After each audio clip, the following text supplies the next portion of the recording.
Hey,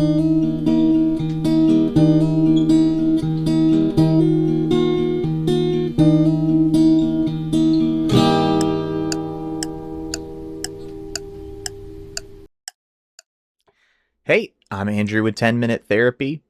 And after a long hiatus, we're getting back to the podcast and we're getting back to creating content centered around mental, emotional, and spiritual health.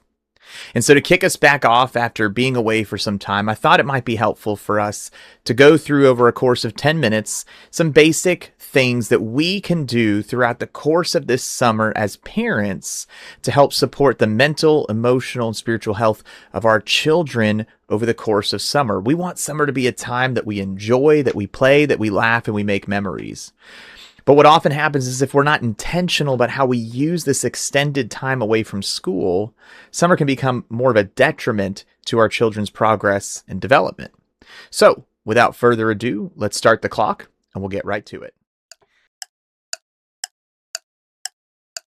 Now, I'll caution you that as a therapist, I see this every summer that inevitably a portion of my clients who are minors, that is children and teenagers, I will watch over the course of the summer as they live with a complete lack of structure and they fall more and more into symptoms that we would associate with depression.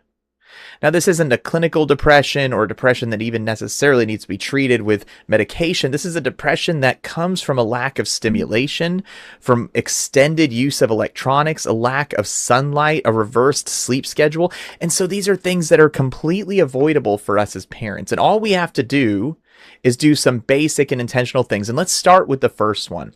Let's start with sleep. Now, if you've listened to this in the past, 10 Minute Therapy in the past, you know that I've mentioned many times that sleep is essential for healthy mental and emotional lives. Our mental and emotional health depend on sleep. But here's what happens. We get into the summer months and many parents say, well, it's okay to go to bed later. We have extra time. We don't have to be up early for school. And that's wonderful. That's great. More time with your kids. But what happens to so many children and teens in the summer is they begin a complete sleep schedule reversal. And over the course of the next few weeks, I will inevitably watch as some of my clients go to a place where they are staying up until 3, 4, 5, 6 o'clock in the morning, watching TV, playing video games, and scrolling their phones. And then they are going to bed about that time and sleeping until lunch or dinner time. Inevitably, they're not only not getting enough sleep, but they are sleep reversing, which is a known cause of depression type symptoms. So a basic thing you and I can do as parents this summer is commit to a sleep schedule. If that bedtime gets pushed back later because it's summer, excellent. Spend time with your kids and enjoy them. Give them the benefit of that later bedtime, but make sure they're getting to sleep consistently every night.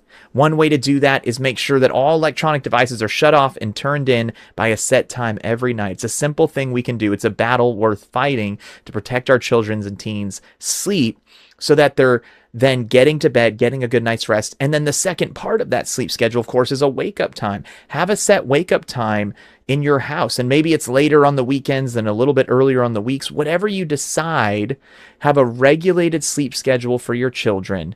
Give some compromise. Let them have a say. But a regulated sleep schedule means that your kids will sleep better. Their mental and emotional health will be more protected. One of the worst things we can do is let them completely flip their sleep schedule so they're staying up all night, sleeping during the day, which then means they're missing out on what I think is the second most important thing, is that's time outside, time in the sunlight, exercise, playing, going to the beach, hiking, whatever the activity is, get them outside. Make sure every day there is time to raise their heart rate, raise their breathing, have fun, laugh and play outside in the sun. But that means that the sleep schedule first is regulated. Electronic use is going to be limited, and we get that outside time. So this is sort of a twofer. We want to both limit electronic use to however many minutes or hours a day you determine is best as a parent. And secondly, we want to increase and make sure we protect time outside in the sun. The combination of those three things right there might be the most important thing you do all summer. Regulate your child's sleep schedule. Make sure they're in bed at a certain time and up at a certain time in the morning. Limit their electronic use so that they're not constantly inundated with dopamine producing electronics all day long. And then in place of extra electronic time, get them outside. Let them laugh and play a little bit, and let's make sure we get that sunlight. Those three things right there will change the entire course of your child's summer and make sure they are mentally and emotionally prepared for the next school year. So a few more things that we can introduce over the course of the summer, and this is going to take more work on you as a parent. But look, the best parenting methodologies are going to be time and attention intensive. They're not financially intensive necessarily, but they're going to cost you your time and energy, but they are things that will help your child flourish this summer and prepare them for the next school year. And the first one is reading. Reading is so essential to our children's development. And this comes in two forms. One, them reading books, but also you as a parent reading to them no matter their age. We tend to think as parents that we stop reading to kids once they're old enough to read to themselves. But actually, there are studies that show that it helps their brain and their creative abilities develop and flourish when you read to your child or teenager. So this summer, commit to some reading. Maybe you say 30 minutes a day, we're all going to stop what we're doing, turn off electronics, and read. Maybe on the weekend you block an hour or two and say, this is set reading time. Everyone pulls out a book and we read.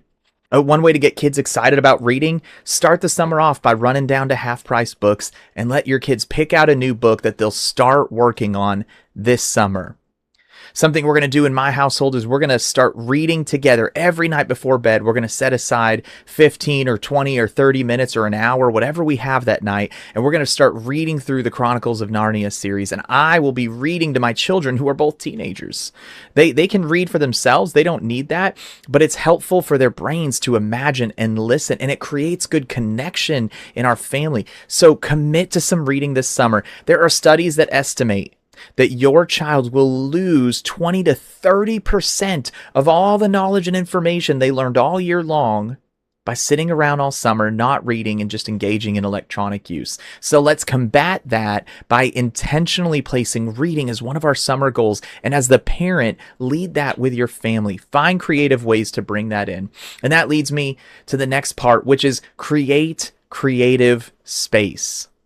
Set aside time when your kids turn off electronics, we turn the TV off, and maybe we work on artwork or crafts and activities, or we do some coloring or some sketching or some painting or some sculpting, anything. Maybe it's music and we're working on musical instruments together. Anything that's going to tap into the creative portions of our brains are things that are going to help your child develop and flourish.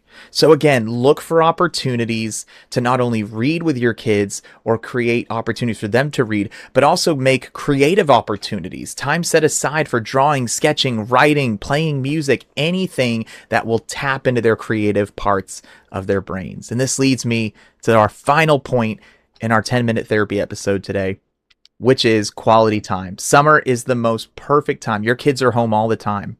Now, you and I may still have jobs and we're working all day and coming home tired, but let's utilize the fact that our children are not in the school schedule, not under the demands of the academics and sports, and let's use this time to create some quality time together. So if you're one of those families that says, Andrew, I don't have a lot of money, we can't afford a vacation, we can't go to Mexico. Hey, good news, you don't have to go to Mexico. You don't have to go to a resort. You don't have to fly anywhere to create quality time with your children. Plan game nights to play at home. Go for a hike at a state park near you. Go walk around the neighborhood every evening and ask your children about their day and what they're excited about next year. Use the time wisely to create quality, connected time with your children. Hear me out. As we close out this episode and our timer runs out, summer is a wonderful time. You get extra time with your kids. They have extra time, energy, and attention. But it can be one of those times that's really stressful if we're not intentional to lead our kids in this time. So instead, let's use this time intentionally. Let's prioritize making sure our kids get sufficient sleep at the right time of the day. Let's make sure we limit their electronic use and get them outside to play. Lead your children either by reading to them or creating time for them to read. Ask them about what they're reading and get them invested in it so that they don't lose all the things they've learned all year long. And let's create creative time for your child so that part of their brain flourishes. And most importantly, above all, is your connection with your child. So let's prioritize quality time together. Well, it is good to be back in 10-minute therapy. We're excited to be rolling out some new content each week. But in the meantime, I'm Andrew with 10-minute therapy. God bless.